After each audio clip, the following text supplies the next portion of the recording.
Mr. Griffith for his 5 minutes of questions. Thank you very much, Madam Chair. Dr. Koroshitz, a swimming friend of mine who has ALS recently participated in a National Institutes of Health study. He was very pleased with the way it was conducted once it finally began. But recruitment for the study started about a year before it began, despite the study only needing 25 participants. I think we can all agree it should take weeks, maybe days, to fill only 25 slots.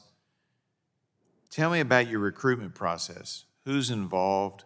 How is information disseminated, such as to doctors and patients and to advocacy groups, so that they know that there's a study available? And is there an appropriate sense of urgency at the NIH?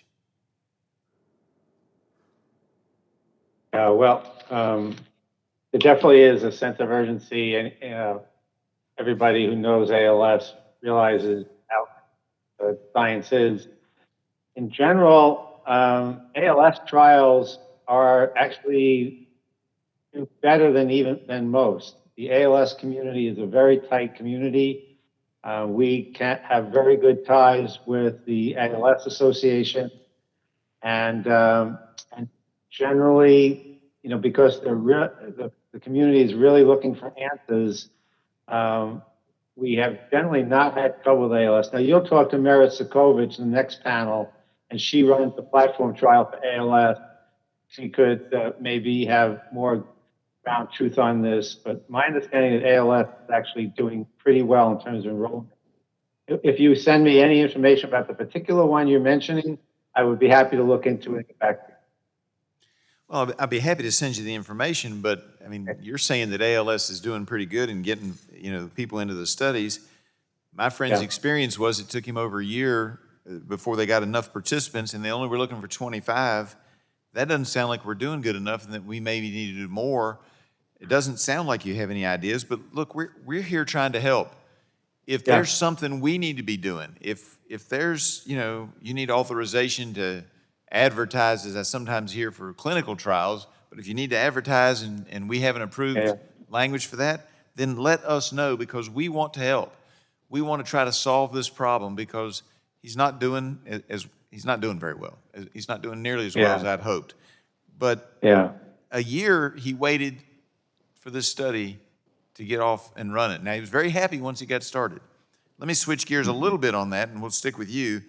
When we're doing research on these types of diseases, the neurodegenerative diseases, and we're trying to recruit people from a wide variety of backgrounds, which I understand, but one of the things that is probably an impediment, which I know can be an impediment, is getting people who are not located in the DC area up to NIH. So what are y'all doing to make sure that we have participation from folks who live in rural areas or may live away from this area, and it's more difficult for them to participate?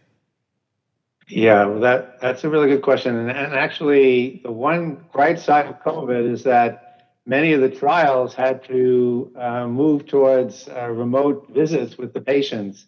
So again, you'll talk to Merit about ALS trials later, but I think they learned that they could actually do things remotely, which is a tremendous advance. People who live far away, people have trouble coming in to the centers to be enrolled in trials.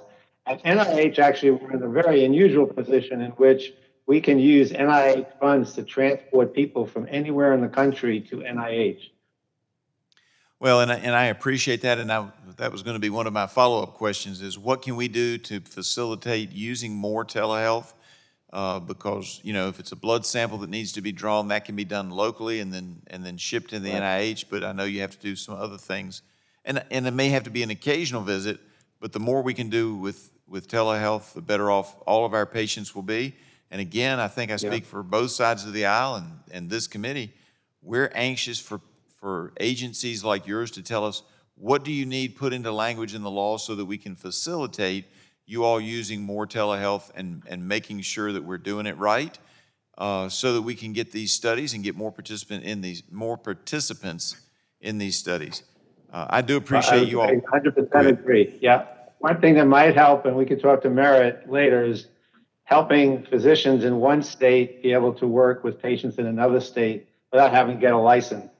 I know when I did telehealth, I had to have 15 different medical licenses for each state I worked in out of one place in both. We have done that in special circumstances in the past. I'll look into that. Thank you so much for your testimony. Thank you all for being with us today. I yield back.